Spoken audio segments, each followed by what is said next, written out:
And now, on with the show. The moment our fellow geeks, dweebs, nerds, and other unfortunates have been fervently waiting for has finally arrived. It's time for TMI, Confessionals of the Nerd Kind. And now, your hosts, Jeff Nerfherder Chandler, Jim Kaiju Baker, and Christina Yojimbo Henry. You can continue.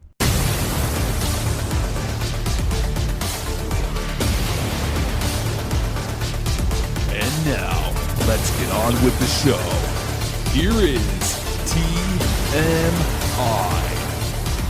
But yeah, and the Neutrogena really seems like it's the only thing that helps, especially my hands, because it's especially you're washing your hands all day. Yeah, right. Yeah, I've always got hand sanitizer on my hands, and that doesn't help either. Yeah, the hand sanitizer really dries everything out. Sucks it up. So we are now a wellness podcast. Welcome, That's everybody. Right.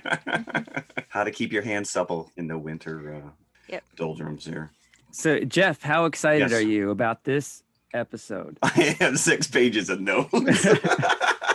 On the movies or on just your feelings? Well, that's the thing is that, I could talk ad nauseum about Bigfoot and Loch Ness. Because I think that this is going to be just as much about those creatures in general than it is about the two movies. Yeah, because I have to kind of put some of this stuff in context. Of course. Yeah, unfortunately, I'm dragging you two down with me, but hopefully it'll be fun. So tell us, what are we covering today?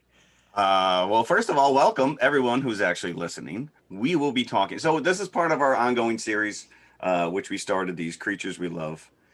And I'm going to say right up front that I've cheated a little bit because we try to find new movies and then find something to pair it up with. And unfortunately, you guys allowed me to choose Bigfoot as the creature of the week. And there really is no new Bigfoot movie out there worthy. Bobcat Goldthwait directed one a couple years ago, and it's more like a found footage couple in the woods being kind of harassed by this thing. It's not really worthy of being talked about. Same thing with Legend of Boggy Creek, if you wanted to go down that road, which is a much older movie. There is one that's called Primal, and it's more like a predator. It's more like a bunch of Bigfoot that are out hunting these people down. But I felt that Harry and the Hendersons was probably a little more mainstream and something that we could all chat about and wrap our heads around. So we will be talking Harry and the Hendersons. And then on the back end, we are going to Loch Ness with Scooby Doo. Scooby Doo and the Loch Ness Monster. And I was trying to wrap my head around what Loch Ness Monster movies are out there. And there's not a lot. Again, there's not. There's the Water Horse that came out a couple years ago, which is actually a pretty well done movie. I think it came out in 2011. There was a Loch Ness Monster movie made for TV with Ted Danson. Again, there's really nothing worthy. Some of these cryptid movies, we could have gone down to Mothman Prophecy, some of this other stuff, but these are the 2 we chose. So hopefully you enjoyed them. I guess we'll find out. I do know that Christine is a Scooby Doo fan, so that's right. We at least have that going, right? I can always talk about Scooby Doo. That's what I figured. So yeah, so that's where we're gonna go. But if you want to do a little bit of news first, we can do that, and then head into Harry country. Last week we spoke about we reviewed Save Yourselves, which was this quirky little alien invasion movie. And apparently, Universal Television is in development to make a TV series out of it. So I know, Jim, you immediately were like, well, so much for being ambiguous endings, because if you're going to continue it as a TV series. But I started looking into it, and there's really no information whatsoever. I can't tell if this is if it expands upon the movie or if they're just going to go back and retell what happened in the movie, maybe from other people's point of views of this alien invasion. I don't even know if the original 2 main cast members are involved, but it is out there that they're looking to develop it as a TV series. It did seem to me watching the movie that there was more of a story there. Well, I would that love to wasn't see told. it continue, right? I mean, because we all speculated, you leave this ambiguous, and obviously it's up to us to kind of decide what happened to these characters. They could easily go down that road and tell us, or they could just go a completely different route. I don't know. I don't see how that movie could expand into a full TV series, but we'll see if it ever gets off the ground. When we did talk about that last week, and they mentioned the fact that they were in Pine Bush, New York. I don't know if you guys are, Jim, it's right down the road. It's literally like 40 minutes across the Hudson for me, Pine Bush. And it was huge. 80s and 90s was like the alien hotbed. There was UFO sightings all over the place. As a matter of fact, for years, there was a barn that sat on the side of 17. And it says, come visit Pine Bush. E.T. did. But I find it funny because during that time, the stealth bomber was actually being test flown up and down the Hudson out of Stewart Airport. So I'm going to guess that probably 95% of those UFO sightings were just our secret plane. I mean, don't you think that's what 95% of UFO sightings are anyway? No. That's what I think they are. No, they're not all. They're not all. Yeah, I'm gonna. Yes, I will agree with you that most of them are probably explainable. I had a pretty frightening and very visceral UFO experience. Really? Yes. I have never heard this story. So you when need to share it. what is the time frame that you're talking about with these sightings in Pine Bush? I want to say it was like late 80s, early 90s, maybe like 88 through like 93 or something like that. I don't have. All right. Well, that's right. Frame. That is right where I'm. Really? Tell the excuse story. my French. Okay.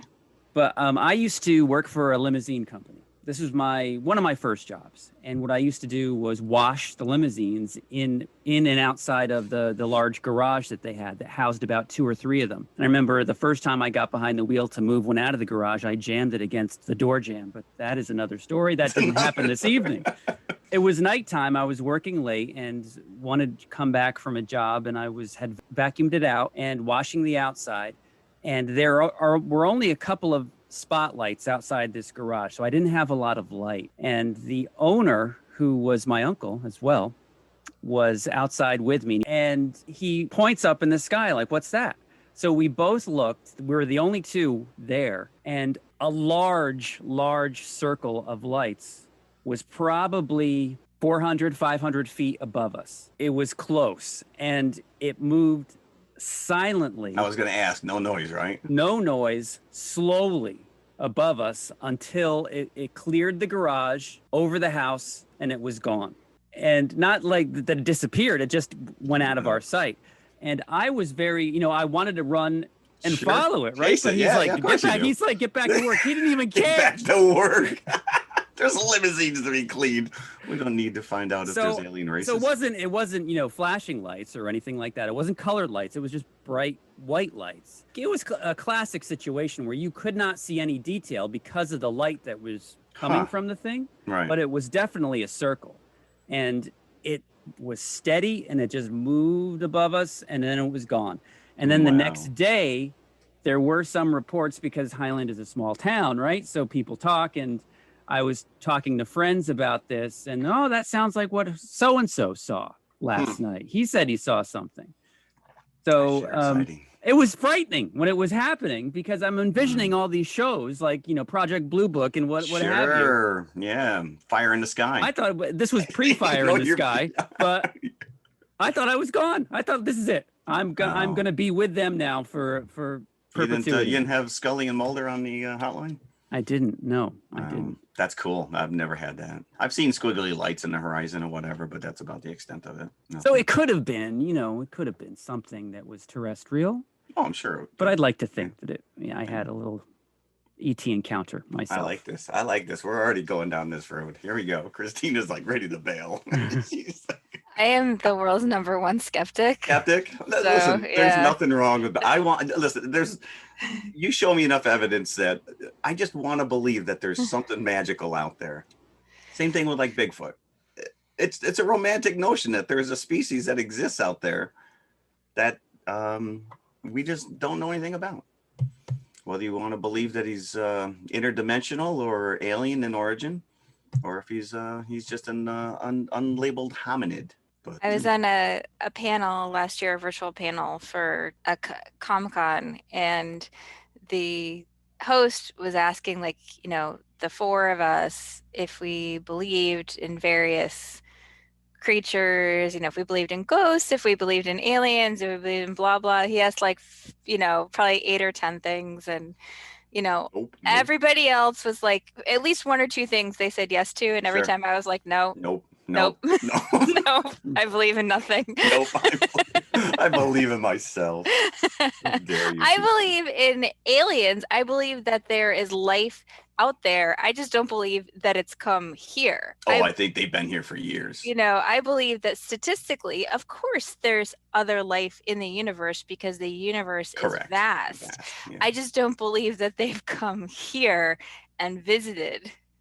So apparently you have not watched Ancient Alien Theorists, who believe that pretty much every culture that exists before us was alien in origin. I don't like that though, because that like gives no credit to human ingenuity. I'm just saying, Yeah. that like that's, I think that humans are plenty inventive. We don't need aliens to come and explain stuff to us.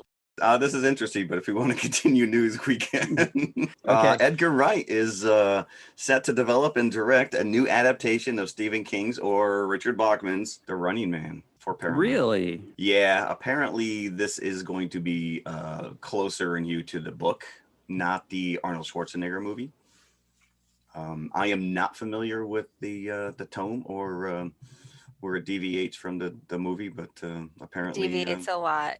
does it? Yeah. Yeah, but in the film, he's in like almost like a game arena, Game right? show, It's like a closed thing. Yeah, even to the point where they got Richard Dawson to be the host, which is Right. genius. But In the book, he's actually like out in the world. interesting. It's been a long time since I've read that book. but Gotcha. Yeah, that's part of the Bachman books, isn't Yeah. it? Yeah, I just gonna say Richard Bachman. So so that's interesting. That's about all I have on that. Gremlins: Secrets of the Mogwai. Do we know about this? It's an animated series being developed for HBO Max. And they just cast Ming-Na Wen, B.D. Wong, and Matthew Reyes. And it's going to take place in the 20s in Shanghai. And it's going to tell the story. Do you remember in Gremlins, the old man, the old shopkeeper that sells the Mogwai? It's going to tell his backstory. So he's like 10 years old. And him and Gizmo go on this adventure that... I'll read you the little description, which says there's another girl, like a street thief named Ellie. So Ellie, Sam, and Gizmo take a perilous journey through the Chinese countryside, encountering and sometimes battling colorful monsters and spirits from Chinese folklore. So I find that very interesting. And when is this scheduled to arrive? I don't know when it's scheduled. Apparently, it's been in development for like 2 years. But now that they have the voice cast, it sounds like it's pretty far along. So I wonder if they're going to address the conundrum that it's always after midnight. Yeah, right. So when can you feed the Gizmo? Yeah, well, because apparently there's also a power-hungry industrialist who they're after this treasure, and he has an army of evil gremlins. Maybe everyone that turns, he just recruits. Sounds cute, but the one thing I really like about Gremlins is that it's fundamentally not for kids. It's got quite a lot of bite to it. It sounds like this could very well be a little more adult themed, less Pokemon, I guess. It does sound a little, I don't know. I guess we'll find out. Yeah, and it was almost like an insidious surprise, the original Gremlins. Oh, hell yeah. That Christina's talking about, there's a lot of bite to it, literally. It came, wrapped up in a nice Spielbergian package when it was released. When I wasn't a little kid when I saw it, I was probably 12, or, so I was above the age of really being scared by it. I loved it, but I wasn't terrified. But I'm sure that lots of parents brought little kids to it. Oh, hell yeah. Yeah, well, and my memories, I showed my son when he was 8 or 9. My kids have both been exposed to it. And he told me at an early age. After he watched, he's like, I don't want to watch that again. He's like, yeah, no. Well, once you blow it up in the microwave. Although just the Phoebe Cates story of finding her dad in the chimney is enough to traumatize you. That right there is scarier than anything else. And I remember reading that Chris Columbus really had to fight with the studio to keep that in the screenplay, and Spielberg went to bat for him. Spielberg was like, yeah, it should stay in there. But that is one of those things, Gremlins was one of the 2 movies that helped lead to the PG-13 rating, because it was only rated PG and people let their kids go to it. I was only like 9 or 10 when that came out. And I remember my Girl Scout troop went to see it. They thought it was a kid's movie. It is definitely not. The only other news item I have, and this I just saw this morning, and Christina, you probably will not be thrilled, but apparently Train to Busan is getting an American remake. No. I just saw this yesterday as well. Why? Yes. Well, listen, I get it. Let's just take anything that's semi-successful overseas and remake it. But I hate the whole concept of this because it's like we just have to put it in English with like white Correct. people so that Americans can feel better about it. but with more explosions. It just makes me angry when, a foreign film is remade by an American company. It's like, people just go watch the original film. We did a whole series on that. Yeah. So, Christina, maybe humanity doesn't have the ingenuity that you're giving us credit for. You're rethinking now. I guess not. Everything old is new again. So that's all the news I have. So that's it. Nope. News out. Anything that I've said in the past 3 weeks newsworthy has been misinformation. So I've read quite a bit of stuff this past week, but I am no longer sharing it. You're not sharing at all. Yeah, No. I kept waiting for my hour-long WandaVision, but Yeah, I know. It's like I should have my own misinformation corner here on I like the show. it. Misinformation by Jim. Yeah. Oh, And then at the end of the episode, we should have a fact check of the previous week's news. Right. We need to Speaking of that, I know we always say, this should go unsaid, but we are covering WandaVision at the end of this episode. Yes, we are. As we Episode always do. 7. So I guess we can head to the Pacific Northwest and go squatching. Yes, we can. Now, I was just as much of a Bigfoot freak as you were, I'm sure, in the 70s. The 70s, just the pop culture landscape just allowed Bigfoot, I think, to exist in everybody's imagination. There was a run on these documentary style movies.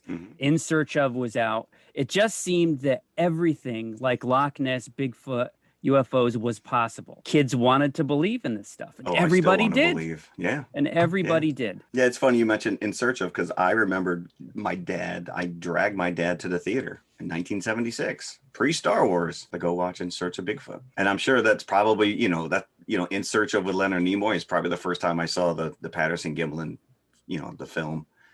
And it's just, I couldn't get enough of it. Any novel, any book that had a Bigfoot attachment to it. Like I used to track him, because again, now you watch these TV shows and they're in every state. They're all over the place. But then he was just in the Pacific Northwest and you would see reports every now and again. And I'm like, this guy's, he's making his way across country and eventually he's going to come to upstate New York. And when we built our new house in the middle of the woods, I measured my window and I used to keep it cracked open, even in the dead of winter, just in case Bigfoot came. Just in case? Just in case. I was ready for him. I specifically remember a movie called The Mysterious Monsters that was narrated by Peter Graves.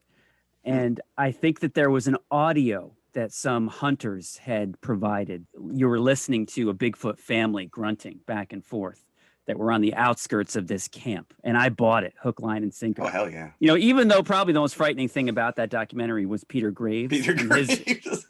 His deep intoning. But, it was Bigfoot, it was Loch Ness, it was UFOs, the trilogy of the 70s. The triumvirate. If you throw in the Bermuda Triangle as well. Oh, yeah. Hell yeah. And maybe D.B. Cooper. He was in there, too. Yeah. So you say all this in like past tense as in you outgrew it. Well, I don't think it's not in the forefront of pop culture like it was. Because Bigfoot was showing up on the $6 Million Man. Then we had that Project Blue Book TV series. Yeah. In Search Of was all over the place. That was in syndication, but I watched that every day. I think my 8th grade science project was on the Loch Ness Monster. Nice. And I remember because I went to a Catholic school and it was the bishop or the cardinal, whoever was coming Did you get slapped with a ruler? He was coming through and he was like, judging all of the Blasphemous. things. And then he stopped at mine. And I had done like a little diorama. It was the famous the Loch surgeon's Ness photo. picture Yeah. with the Yeah. So I had tried to recreate that. And then he asked me, well, does he exist? And I just looked at him and I said, yes, without question. There he is right there. Yes. I guess I never outgrew it then. I guess I just doubled down. Because you watch the History Channel and that's all it is. The History Channel and Discover Channel, You've got Josh Gates in Expedition Unknown, and he's going all the way across the world chasing down Yeti. Finding Bigfoot. You got all these shows now, these alien theorists and whatnot. So I watch it 24/7. Anytime there's like a Bigfoot documentary, and Netflix is filled with documentaries. And Trish, the other day I was watching something, and my wife was like, "That guy's familiar." I said, "Yeah, I just watched this like 2 days ago." I'm rewatching it. I even have a garden Yeti in my yard. He's like a 3-foot Bigfoot. So I'm not alone. I have a life size. If you're familiar with Whitehall, New York, it's up here. They have a big Bigfoot festival every year, and they have a life size statue of Bigfoot, which every time I go by, I take a picture with him. So now he has a mask on. He's socially distancing. He is the social distance champion, by the way. Were you as scared of Bigfoot as you were fascinated by him? I don't think I'm scared. If I ran into the woods, I mean, obviously, if you listen, most of them are pretty, they want to be just left alone, but I'm sure there are some, there's stories of them being aggressive, throwing rocks. I don't know. I mean, I grew up in the woods. I was always in the woods, but I never really thought I was going to encounter one. If I did, I probably would be scared. Because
where first they're camping, then they're on the road, they're coming home. They think they killed him. They put him on the roof of the car. He wakes up. They think they killed him again. They put him on the roof of the car. I looked because I was curious. I was like, wow, this is taking a long time. 14 minutes before they pull into the driveway. That's a long time to like keep going with the same gag. And if there's any really any flaw to this movie, I think, is that 20 minutes could be cut off of it. Yes, I agree. And I think not to take away establishes from it. the family a little bit. You find out you're like this guy just likes to kill stuff. But that's I've seen this movie many times, but I kind of forgot that subtext going on with him and his dad. Found it very interesting this go around. Maybe as a grown adult who was an artist, a family my family very much hunters. There was a point in my life, 16, 15, as soon as you were old enough, probably 14, you were given a gun, you were sent out in the woods, and you had to shoot anything that moved because otherwise we were going to starve to death. And the way that it's set up here, the son having his own gun and he's so young, it's almost a roadmap to tell you that lessons will be learned by the end of this movie. Yeah, because George is not really likable up front. You're dragging your family on a hunting trip for, shooting a rabbit and whatever. The daughter's she's just disgusted with everything from beginning to end.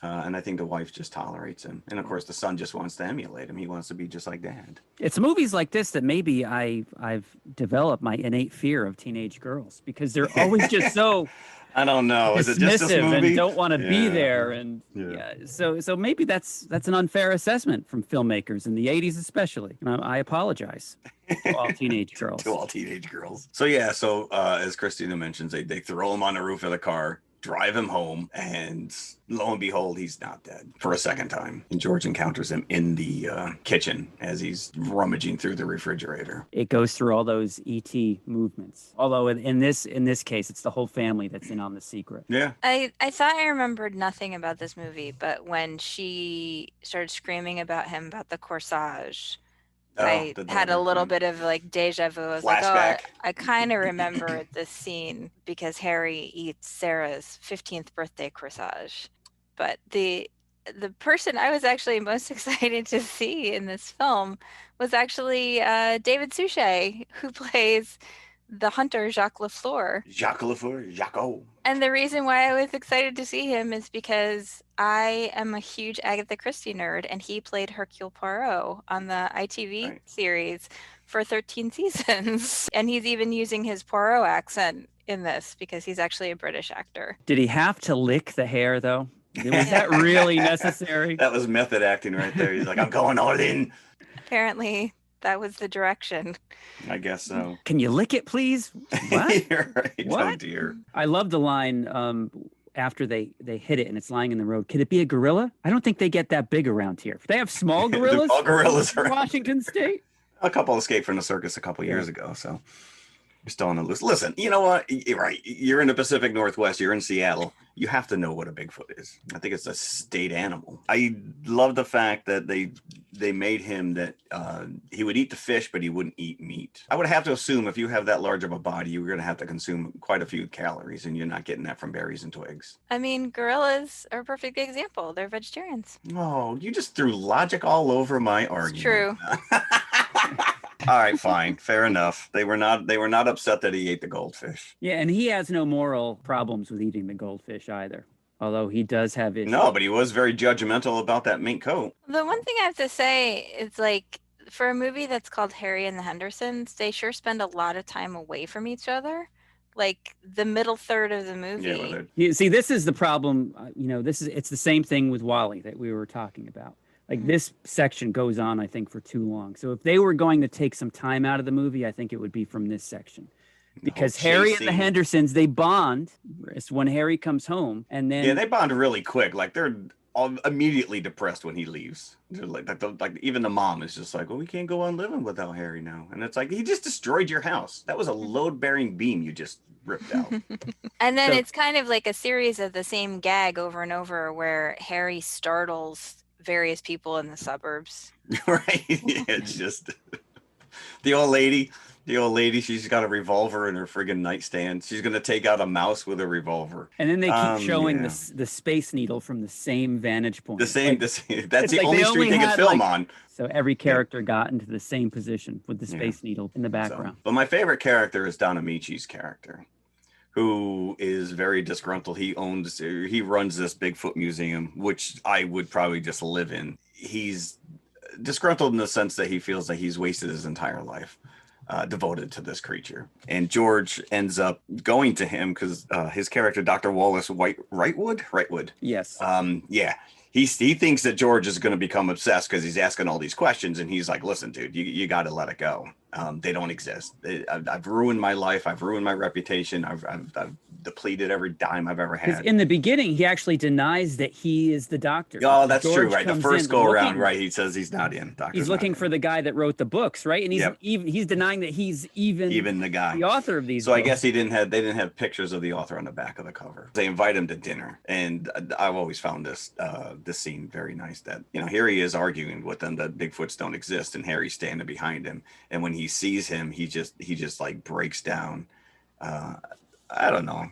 Listen. Apparently, I've got emotional attachment to this movie. Well, I'll have to say that I've never seen this before. This view ever, because when this came out, it was 1987. So I was 16. Yeah. Because this was a family movie, and I had no desire to go see it. And it was the same kind of thing when we watched The Monster Squad. It came out at a point where I was a little bit too old, and I never had the desire to see it because it was kids' movies. Like, I have no interest in this. So this was the first time I was watching it. And of course, any opportunity that I have, I will show my son a classic family movie. I'm watching it for the podcast. He's going to watch it with me. During this scene that we're talking about with Don Amici, and how he sees Harry for the first time, and just the joy lights up on his face, a validation of his life. I watched my son's face, and it's like a big smile came across his face. And he was enjoying the movie up to that point. He laughed hilariously at the sit gag whenever that's an ongoing sit.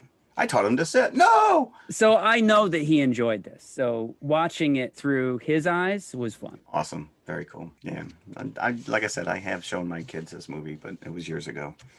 And plus, in science class, he just did a little thing on Bigfoot, which shocked me that they were covering this in school, but they were. As a myth, as a legend, or as a myth. Huh. Interesting. So, but yeah, let's get to we talk about this relationship he has with his dad, who was, what's his name? Emmett Smith.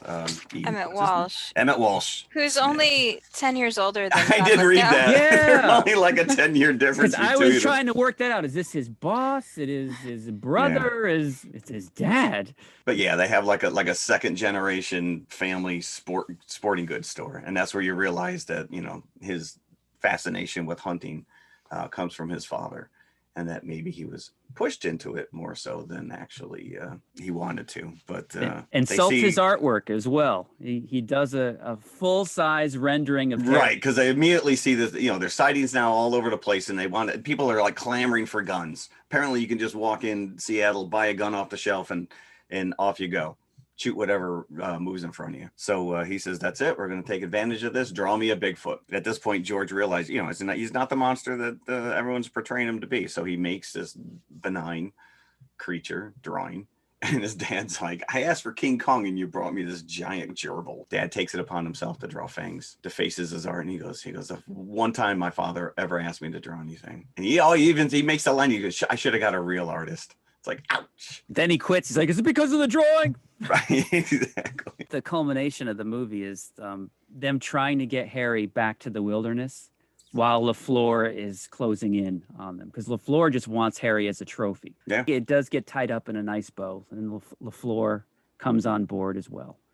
And it has a great, because you're wondering in the back of your head, well, is he the last of his kind? Or, that is never really brought up until the very end of the movie when you just see all these other Sasquatch appear. It's like they're camouflaged until they start to move, and then they all follow Harry back into the wilderness. I still love that scene. I will say, though, that LaFleur buys those giant elephant shells. There's no way they would have fit into that gun that he was firing. So, yeah. Harry makes his way back into the woods with his family, and So LaFleur and Wrightwood are like, well, what do we do now? And they look at each other and they're like, Loch Ness, which I thought was a nice segue into our next movie. I was reading some stuff on this. No idea. There was a TV show. I know. For I had 2 no years. clue. And he played And Kevin you Peter didn't know Hall. either. I You had didn't know no either. clue. No clue. And it ran for 3 years, but you're right. Peter Hall actually played Harry for, I think, 16 episodes before he passed away in 91. And he also played the Predator, which came out the same year. Yeah. Yes. Yeah. And you're ready for this? Because this blew my mind. Uncredited, he played the mutant bear in the movie Prophecy. Really? Yes. I'm like, oh, I have unfound respect for this man now. It's like, holy crap. He was also in Mazes and Monsters, which was Tom Hanks' first movie. He was 7'2", but in costume, he was over 8 feet. And when you figure John Lithgow's like 6'4", so they really had to kind of build this character up. But yeah, I can't say enough things about, the special effects as far as Harry is concerned. He is a true living, breathing, he's like E.T., like you said. It's a living, breathing character that if you don't buy into from the beginning, then this whole movie falls apart. Yeah. So and well rewarded by the Academy. Again, as we said before, it did an Oscar for best makeup. Yeah. I was happy to see the artist of the Aha video get some additional work at the end credits here. It would have been perfect if they actually got the rights to that song to play over the end credits while they were doing that animation. They just redid the video, but with Harry. So. Yeah. If that doesn't ground this movie in the 80s, I don't know. There you go. Yeah, no, very much so. Well, that and Joe Cocker singing that's true. the theme. So this was a hit. Came out on June 5th, 1987, the same day The Untouchables was released. It didn't beat The Untouchables. It made $50 million on a $10 million budget. So they decided that a TV show was warranted. It had to have been syndicated, right? Yeah, I was reading to see what stations this was on, and it did not play in the New York area. So that's probably why we had no idea that it existed. Yeah, completely oblivious. And I guess it would have been like an alternate reality anyways, where he just like continued living with the family? No, I think it was supposed to be a different family, a different situation. The dad was played by Bruce Davison, the original Willard, I need to point out. Ah, interesting. And Senator Kelly from the X-Men movies. Oh, geez. Okay. Yeah. I mean, we didn't talk about John Lithgow in the sense that he was always a serious actor. And this, I think, was like, he doesn't really play it comedically because obviously he's the straight man. But if you go a couple years later where he was on Third Rock from the Sun, that show just, it's on now. I watch it ad nauseum. It's back to back. And he plays such an over the top character in that. Talk about over the top. To me, his defining role is Twilight Zone. I can never look at John Lithgow without thinking of him. That is his true. Face pressed against the window of the plane. There's a man on the wing. So there you go. Harry and the Hendersons. Can somebody wake up Christina? I'm awake. Can we poker? I'm here. It was a little long for me. That was all. Okay, so you didn't enjoy it at all? Maybe I should have chosen Primal Fear. I can appreciate it for the market they were trying to appeal to at the time. But like Jim, I was, 13 when this came out. I remember going to see The Untouchables in the movie theater. But see, I know for a fact I saw this in the theater and I did not see it. Oh, no, I take it back. I did see The Untouchables. That baby carriage scene, I think, is about the only thing I can remember off the top of my head. I'm wondering how I got into The Untouchables because I didn't go with parents. I was alone. So that's some very lax security at the movie theater. I think my best friend's older brother took the two of us to see it. He didn't sit with us, though. I'm just going to leave you guys over there. I'm not with you. But I didn't remember seeing this until it came out, on cable, however many months later. So it wasn't something I ever was attached to, and I never watched In Search Of. I still have never seen an In Search Of. So I just have no connection to Bigfoot. This is just not something that's meaningful for me, but it's meaningful for you, Jeff. So I don't want to be. Oh no! Listen, I don't take it personally. I was hoping to find something that we would all at least. Mm-hmm. I started looking at recipes halfway through this movie, so rabbit recipes, just recipes in general. Goldfish.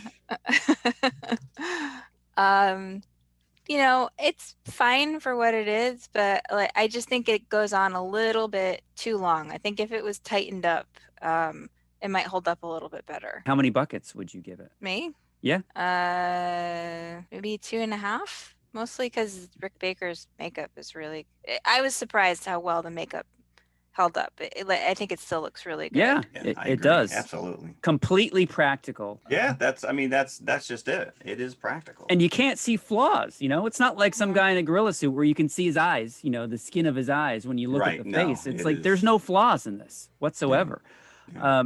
I really liked the message that they were trying to convey, that George is maybe a little misguided in teaching his son as a 6 or 7 or 8-year-old to go out and kill things. I made a mistake, yeah. And just the serious tone that it takes when Harry actually insists on burying the stuffed animals. Oh yeah, when they go to dinner, where's the roast?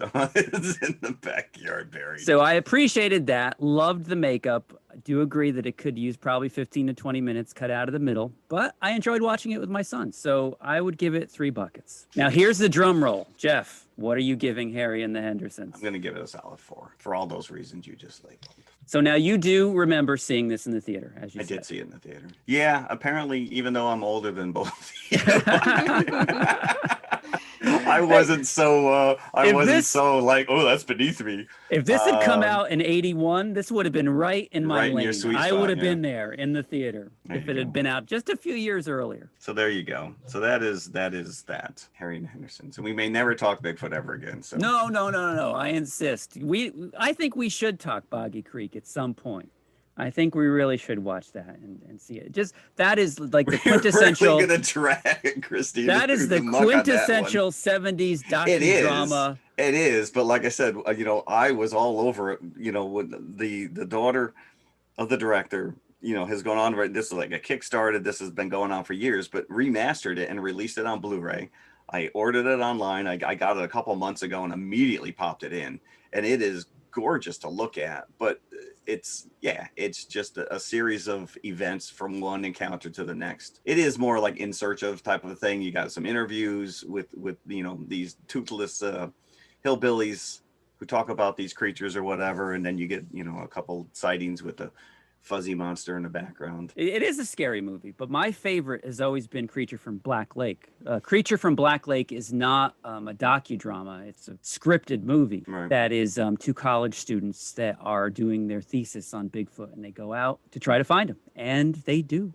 Spoiler alert, they do find him at the end. Yeah. But I think we had a hard time trying to find that, right? Because we had although, you know, everything is just popping up lately. This is an aside, but when we did Wolf of Snow Hollow and The Howling, one of the movies we tried to track down was Company of Wolves, and suddenly it's, as of yesterday, it's on Prime. So that's bizarre. It's like if we had just waited 2 more of us had all searcred for it at the same time, it would have like all 3 of us need to psychically will it, apparently, and then they show up. Ready, all together now. Brotherhood of the Wolf. Brotherhood of the Wolf. Brotherhood of the Wolf. Brotherhood of the Wolf, with a footnote, near dark, near dark, near dark. Seriously. Yeah. Near dark is the most egregious thing that I can imagine. Like, just the fact that that film is not widely available is ridiculous. So my point is, if you wait long enough, everything is available. So maybe someday Creature from Black Lake will be on Amazon Prime. I've never even heard of Legend of Boggy Creek. Oh, no? Really? No. Yeah, no, this was 76. I was 2. I had to have seen it on HBO at a very young age. I never saw this. Yeah. I've never even heard of it. Well, now that Jim has brought it up, and we might have to revisit at some point. Yes. So let's go to the concession stand, and we're going to come back and talk about Scooby Doo. The big ship foundered on the rocks, but the crew all got ashore. Then Fearless Fred dived in again and swam toward the wreck once more. He'll never make it! The waves are too high. But he made it back to land. I had to return to the ship. He explained. For my toddy, the chocolate drink that's just grand. Toddy does taste grand. At the snack bar or at your car. During intermission, enjoy a toddy, the delicious chocolate drink in a can. Ice cold or steaming hot, toddy hits the spot with everybody.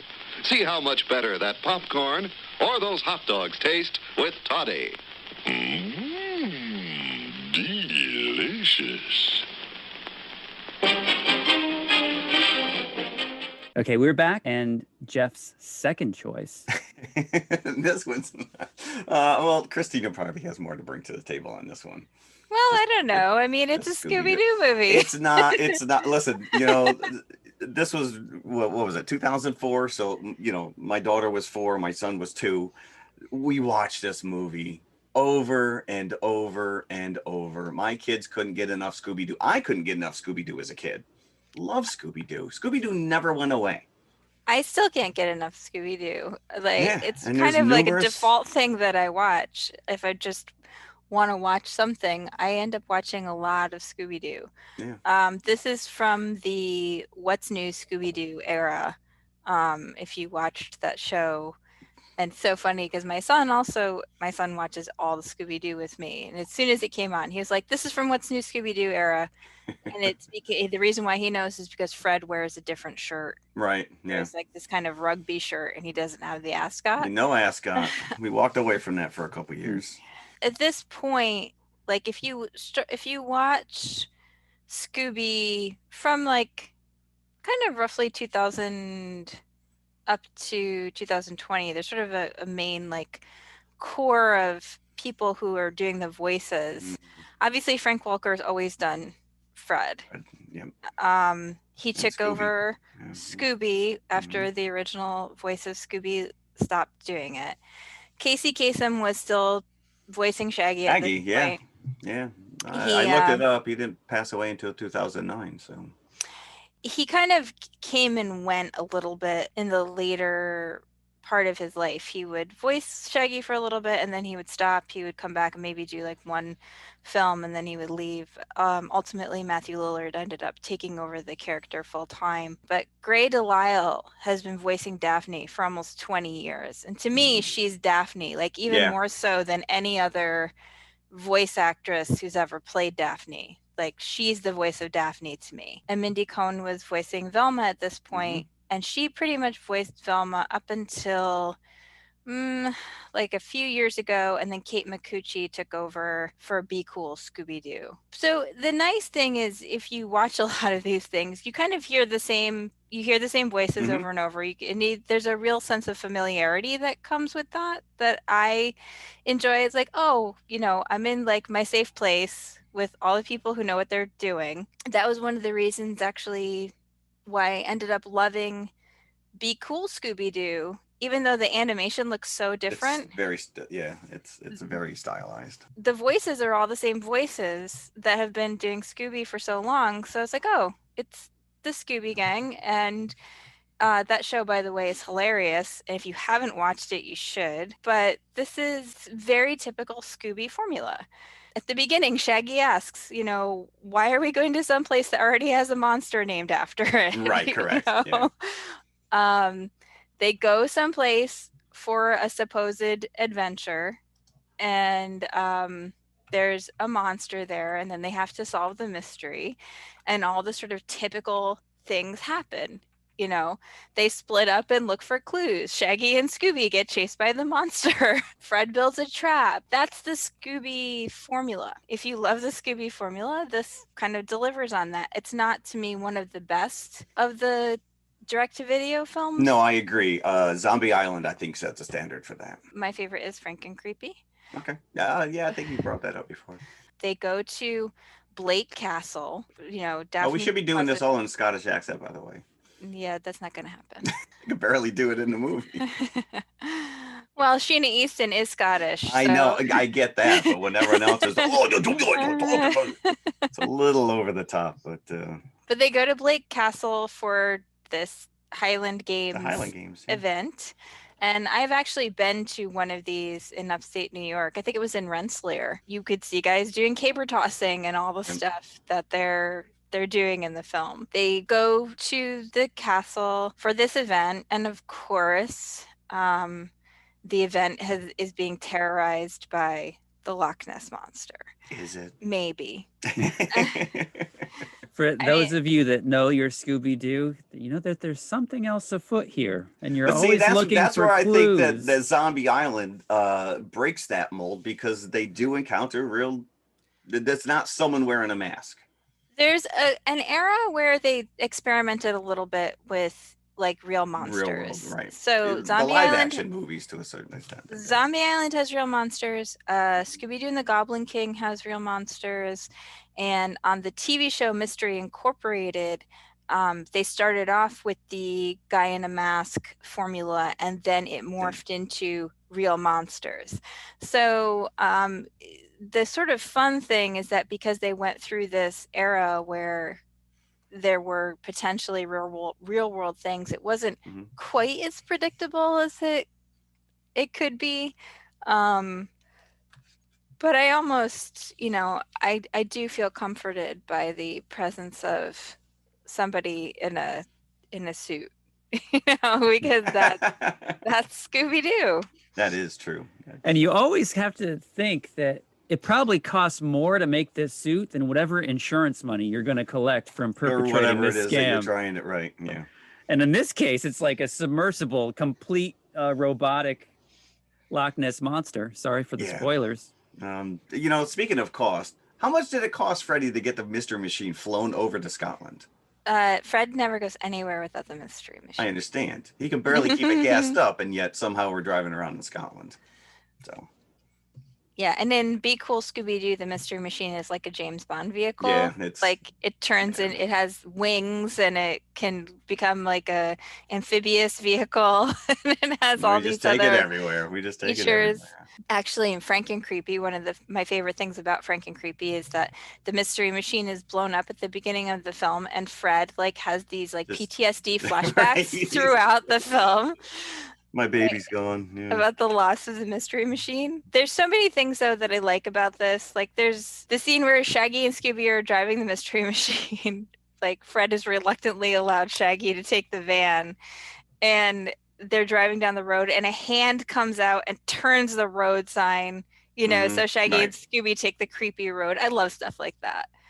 This is one of the things that I love about Scooby Doo. And of course I loved the scene where Fred tries to catch Nessie, and it's just like the scene in Jaws. It's straight up Jaws. I mean, the boat looks like the Orca. He does. They get on the boat. The buoys are coming back. I'm like, oh my gosh, yeah. No, that is a straight up shout out to Jaws. They even use a little similar music. They do a little thrumming of the harp there, so that you definitely have that Jaws sense. What I think of is sort of workaday Scooby Doo. It sort of follows the Scooby Doo formula.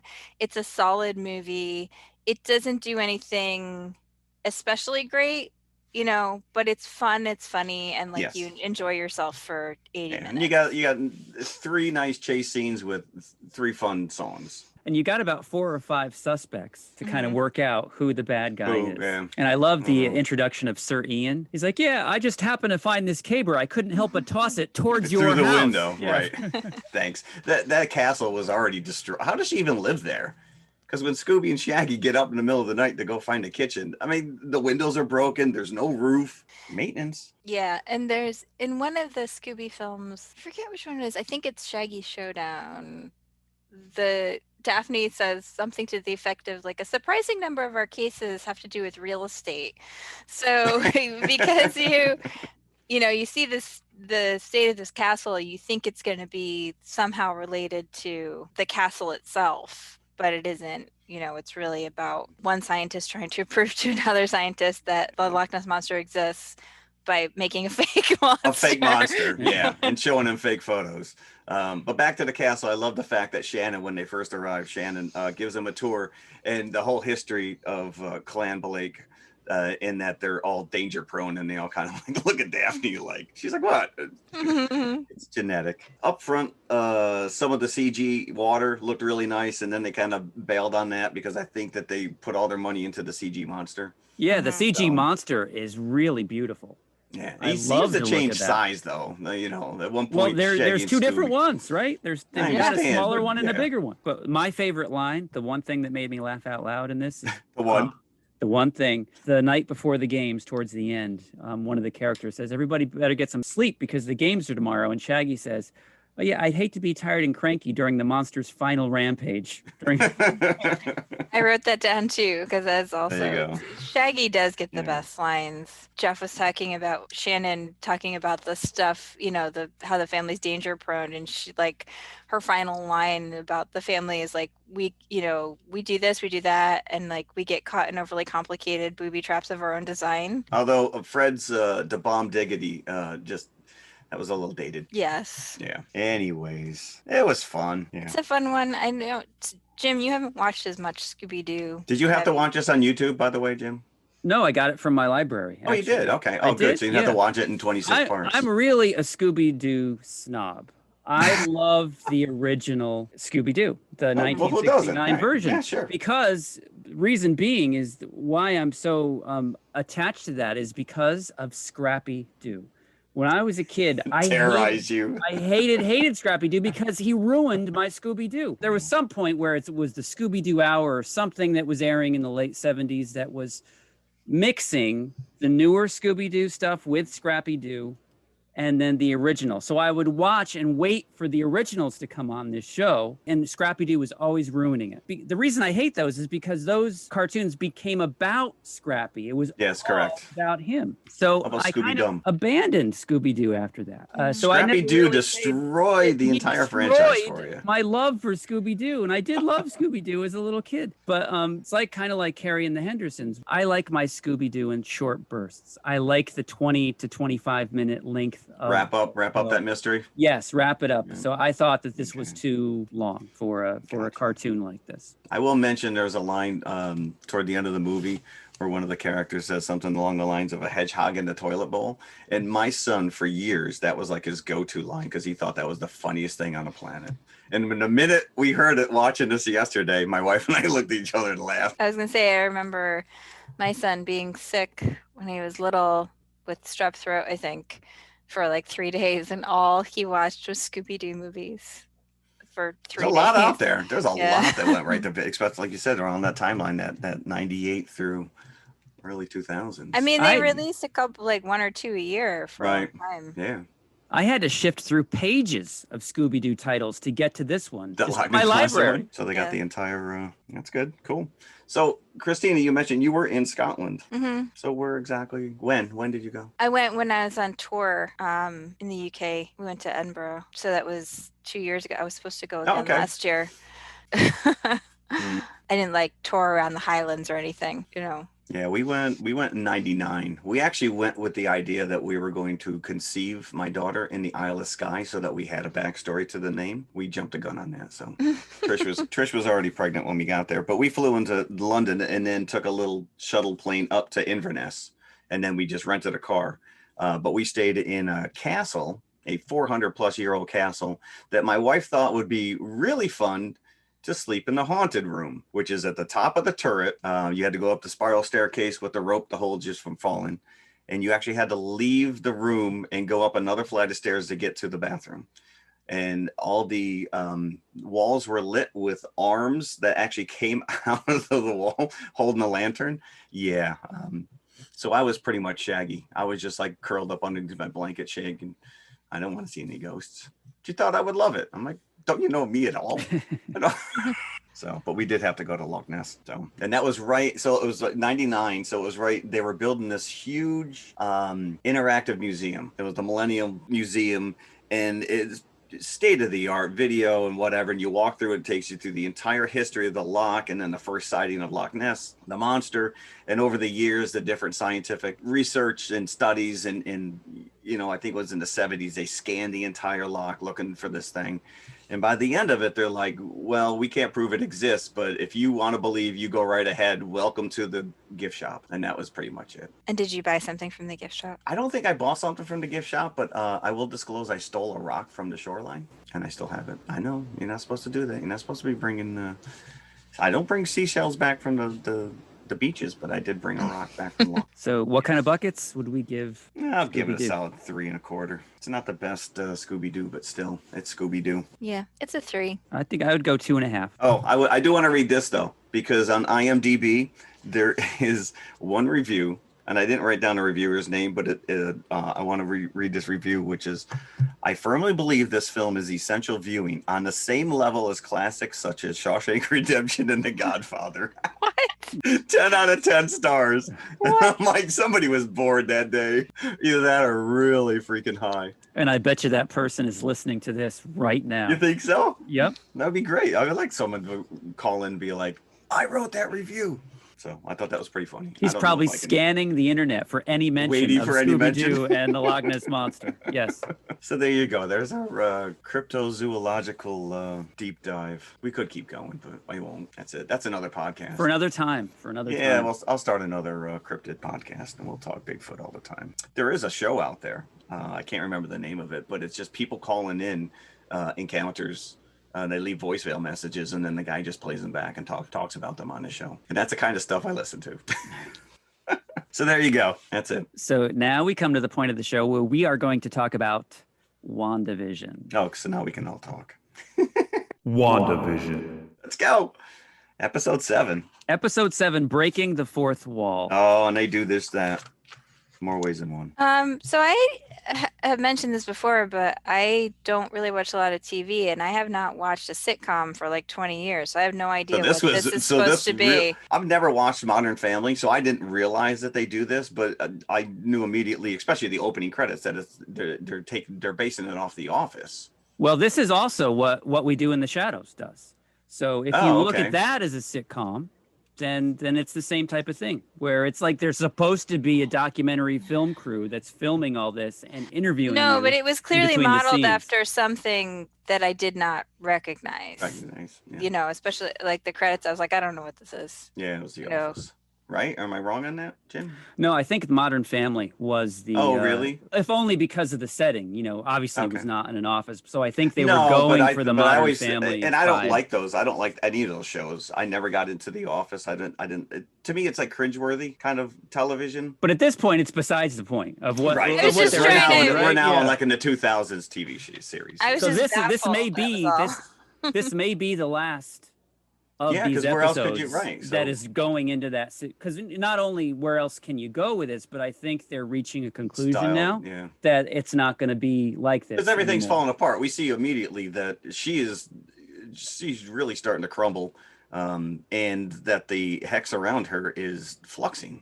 And really, it's just almost like a perfect synergy, because what better way to broadcast this than have her speak directly to camera? Oh, I thought this is genius. I thought we don't talk enough about her, but like she's really killing this role, because she's forced to kind of play a different version each iteration, each episode. You know, she's tapping into that 90s or that 50s flavor of you know, the house mom, and then when she gets here, she's just the vibes from those type of shows just definitely comes through. Picking up from last week, how it ended, how the borders of Westview kind of expanded outwards. Sword has now retreated 8 miles back, so they're well beyond the border. Just in case that happens again, they don't want to get all sucked in, because the people that did, the Sword agents that did, are now part of a traveling circus troupe. I think it's pretty fun, including Darcy. So I was so upset when I first saw her, because she didn't have her faculties. She was the escape artist, but she does escape the circus with Vision's help. Yep. And as you said, that we do see hints that this is all unraveling as Wanda is in her living room.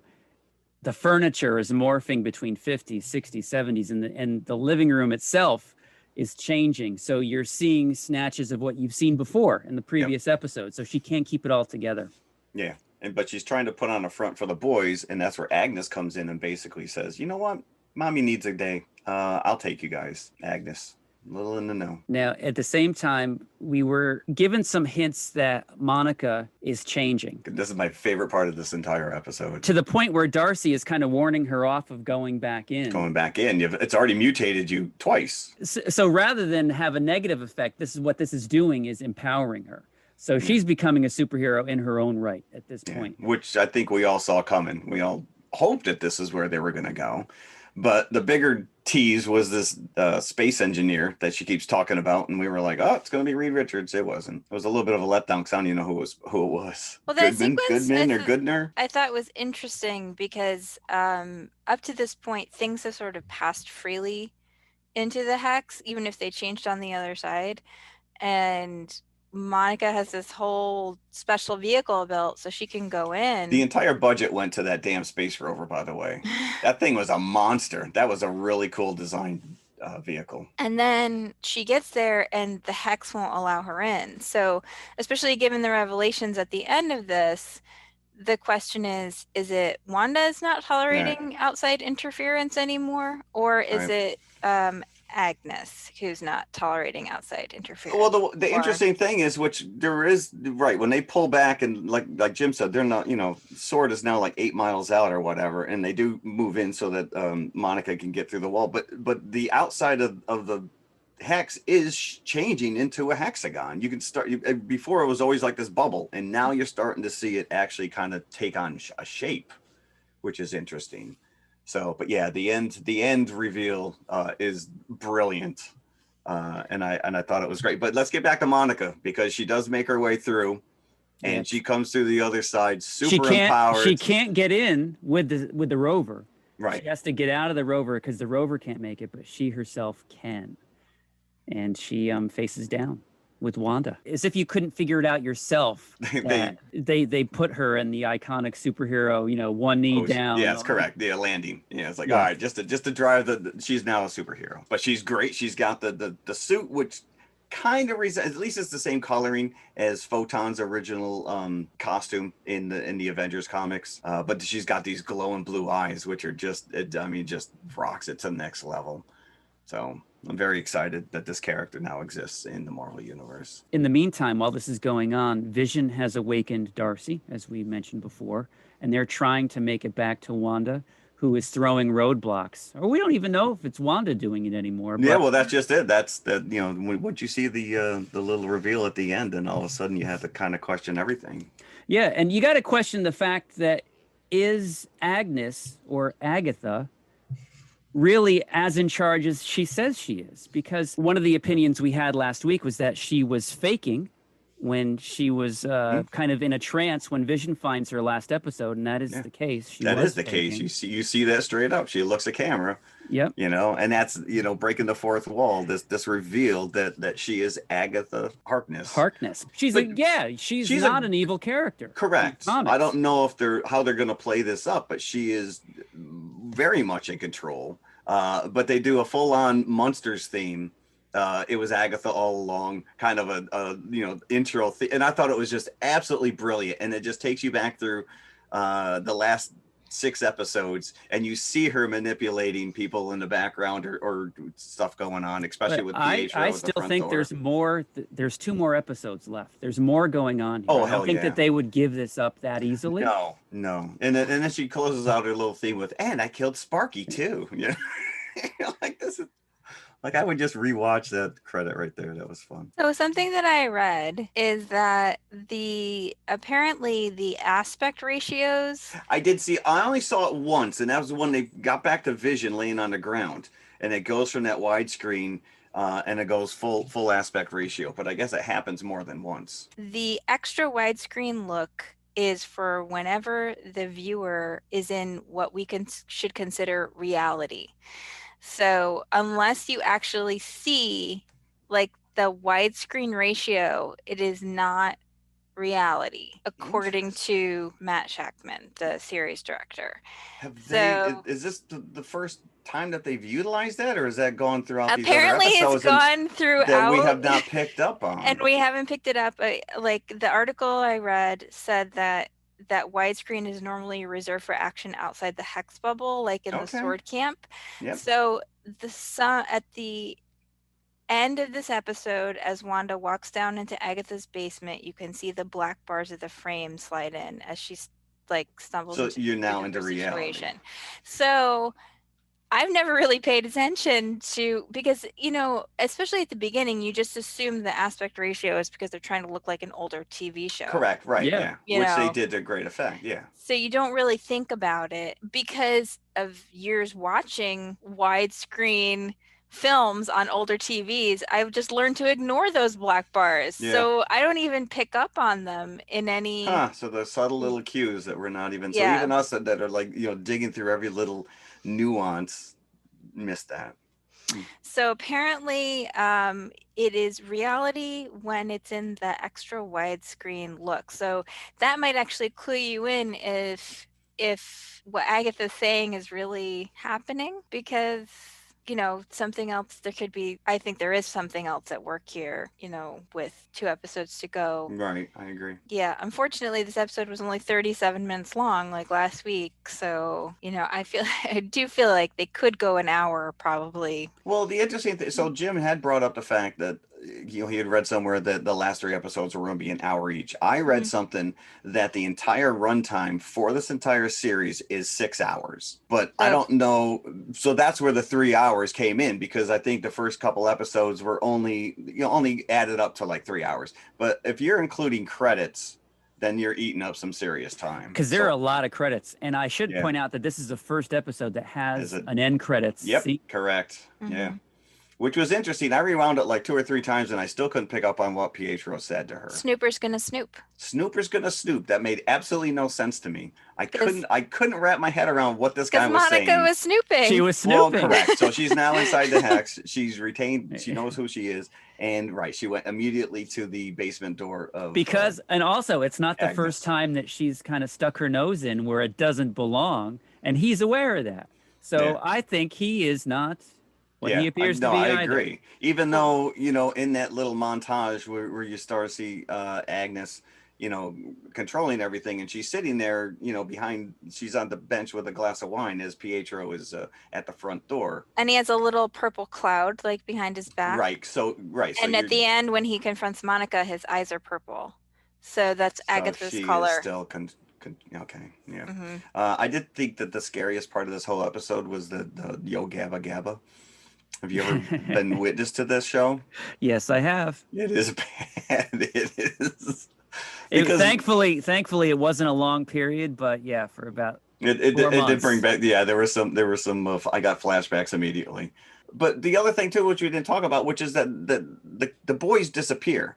Yeah. And so in the comics, Wanda realizes that they're constructs of her power, imagination, and whenever she's not consciously thinking about them, they disappear. So I don't know if they're going down that road or if Agatha had just kind of done something with them. Well, don't they share a scene together when Wanda isn't there? It's like Agatha is talking to them. Yeah, but she could still be, this is back when she was still on the couch trying to kind of wind down. Yeah, I'm sure that, her kids are, oh, geez, I hope that they're okay with Agatha, kind of a thing. I mean, I'm just speculating, which is what we do every week. I think that Reed Richard took him, personally. Still holding out for you. No, you know what? This is what Marvel does to you, though, right? Talk about misinformation. I read something this week that Marvel was waiting for the big reveal for the last episode, and it was going to be John Krasinski playing Reed Richards. Yeah, well, that's the internet rumor that they want Emily Blunt to play Sue Storm. That's full on internet. We want fandom. We want this to happen. But also, I also saw something from Kat Dennings, who again, like Elizabeth Olsen, is promising a jaw-dropping reveal. Just keep your mouth shut. Don't build up my expectations. But I think that because how Disney controls the flow of information. So they're being told, go out and say this stuff. I know. You didn't see Favreau and Filoni going, guess who's going to be in the last episode of The Mandalorian? Hope you like your Jedis. Because I think that's one of the things that they do is sort of, build. They control what kind of anticipation people might feel about the show. So, I mean, I promise you nothing that they're saying has not been sanctioned. I know. I just don't, you're getting my hopes up now, whatever. I guess we got 2 episodes left. Whatever. I'm in. We're already in.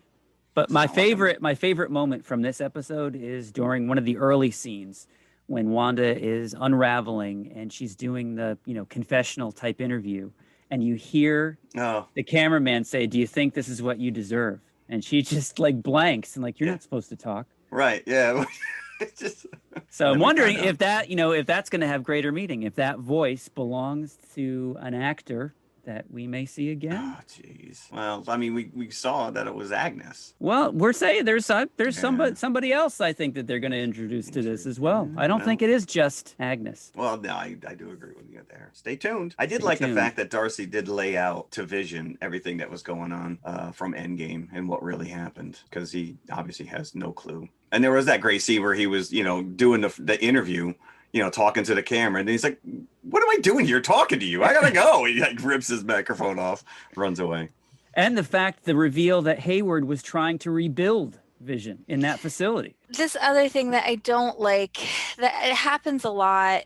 It happens in like a bunch of Marvel films. It happens in like a lot of stories, but like Hayward is now just doubled down on being the villain. Like he's just completely one note now, you know, and that's always the kind of thing that annoys me, because he's presented at the beginning as, this ally of Maria Rambeau's, and he talks to Monica about how he was reluctant to take on leadership, and now he's just like a barking villain, like determined to have his way. And I get why that happens in a movie, because you only have so much time, but on a TV show I think you could show like some degree of subtlety. Like people just aren't like that. People are like more than one dimensional. We haven't talked about the commercial though.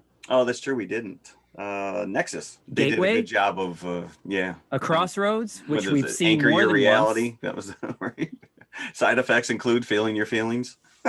More now depressing. at some point this week, Christina had sent out an article to us written by someone who was putting out theories of what these commercials meant, and one of them, and I bought it hook, line, and sinker, was that each of the commercials represented an Infinity Stone. And it was a very convincing argument. But the 5 commercials so far, how they would correlate with one of the Infinity Stones. And I think the only one left was the Power Stone. So I was glued to this commercial, looking for any clue, and I could not. No. So that blew that theory right out of the water, unfortunately. I mean, I did say it was just a theory. It made sense to me, and I'm not going to repeat it here because, again, no more misinformation. But yeah, we wouldn't have a show otherwise. Yeah. But that's the thing. Like, if you start looking, there is like article after article after article after article, like speculating, reading into like everything that happens on this show. Like Jeff mentioned a few weeks ago, the people looking for the 6s in the background and all this kind of stuff. I mean, people just, it is like a full-time job reading. Yeah. And listen, the potential symbolism. I enjoy this. The people are so invested in these stories that they're willing to spend the time and speculate. But yeah, there's a lot of noise out there. Speaking of noise, I like it when Darcy punched a strong man, and it was like the little cartoon sound effect. I thought that was kind of cute. Jim, I also know you've been watching Spider-Man and His Amazing Friends. Yes, I have. There was a character, I don't know if I looked at it in the circus scene. There was a lady who's dressed and she looked very Firestar-ish. Really? I didn't notice that. I'll have to go back and look. I'd have to go back and even take a screen grab if possible. But did either of you notice the rose with the falling petals under glass when they went into the basement? I did not. That's straight up Beauty and the Beast. No, that's just a joke. That didn't exist. I was hoping to get a laugh, but nothing. I'm gonna have to give myself. I'm gonna have to give myself the crickets on that one. Oh, sorry. Right, but no, there was a book. That's completely true. Oh yeah, that's right. There is a hex book. There's a book down there. Something. I forgot. I didn't even put that in my notes. And it glows a different color. That was the one thing I noticed. They were really emphasizing like all these like different colors. Like Agatha was purple, and like obviously Wanda's Scarlet always Witch is red, and and the book was glowing kind of orangey looking, so I don't think it belongs to Agnes. So I think there's still a chance for Mephisto to appear. Yeah.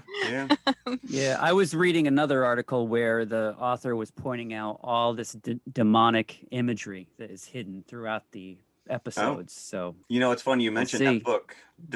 I was watching a video of hidden Easter eggs or whatever, and they make mention of the fact, and they even showed a scene from Doctor Strange when there's a wall of books and one slot is missing a book, but all the books are encased in hexagons. And I'm like, if they went all the way back to establish this hexagon in Doctor Strange, then kudos to you if this has all been some built up, I don't know. So apparently, so I only read one article, but the one article I read was like full of information. But apparently way back in one of the earlier episodes, which I did not even notice this, on the marquee in town, the film marquee, it says Oz the Great and Powerful, which is the last movie Sam Raimi directed. And Sam Raimi is going to direct Doctor Strange in the Multiverse of Madness. But you can take that a step further as someone's hiding behind the curtain manipulating this entire thing as... Yes. So, but everyone seems to be aware of the fact that Elizabeth Olsen's supposed to be in the new Doctor Strange film. Right. So yeah, they made no bones about that. I think it is going to tie in the end in some way with. Well, they really Doctor are Strange establishing. film. I mean, they did it with Doctor Strange that magic exists in this universe, but they are really doubling down on it in this one. So. And the fact that Hayward is saying that they were making an attempt to bring Vision back gives me hope that we're not going to see the end of Vision or Paul Bettany. He's been brought back numerous times. I mean. But that's comics. Like nobody. Yeah, really correct. Dies. No. Nobody ever Uncle dies. Ben. Uncle Ben's the only one I think who's ever stayed dead. Uncle Everyone Ben. else, Uncle He's Ben. the exception. Yeah. You can't bring Uncle Ben back. Like Gwen Stacy.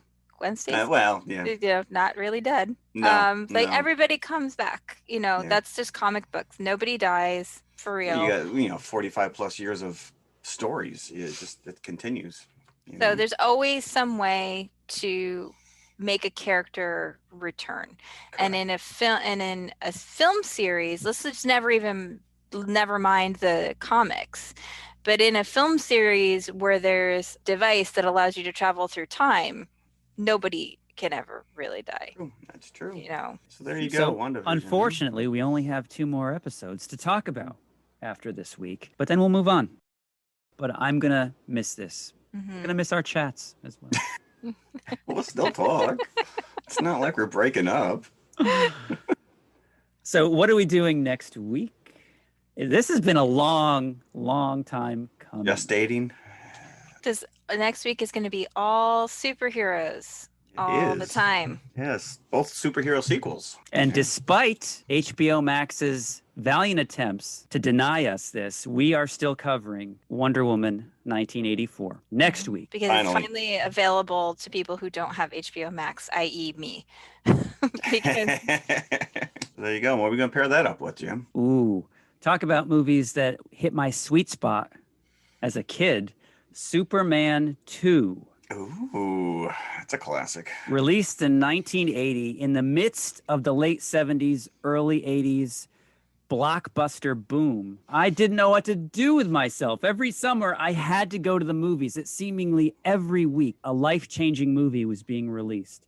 And Superman 2 was one of my absolute favorites from this period. But Superman 2, I think, of the original series, anyway, pinnacle was the pinnacle of that original Christopher And that was only Reeve 2 series. years after Superman? Because that came out 78, right? Yeah, and most of it was filmed at the same time. Well, I was going to say, we'll obviously touch on the Donner cut because there's quite a story behind this movie and what you saw in theaters and what he actually intended. Interesting. So that's going to be our show next week is Wonder Woman 1984, Superman 2, and of course episode 8 of I'm very WandaVision. excited. That's gonna be a chat fest right there. Yes, it will. Yes, and since this was our cryptid episode, we do have exclusive Bigfoot design shirt on our TeePublic page, which is teepublic.com/user/movie-nerd. It's a little long-winded, but we do have all kinds of TMI branded t-shirts. Go there, support the show. buy a shirt and wear it proudly. Tell your friends. And there's a lot. We got all kinds of paraphernalia on there, TMI logos. Yeah, so if you want to get a mask with the TMI logo, that is true. Go to TeePublic. Well, that was fun. Thank you for listening. Yes, as always. Thank you very much, and we'll see you next week. Bye.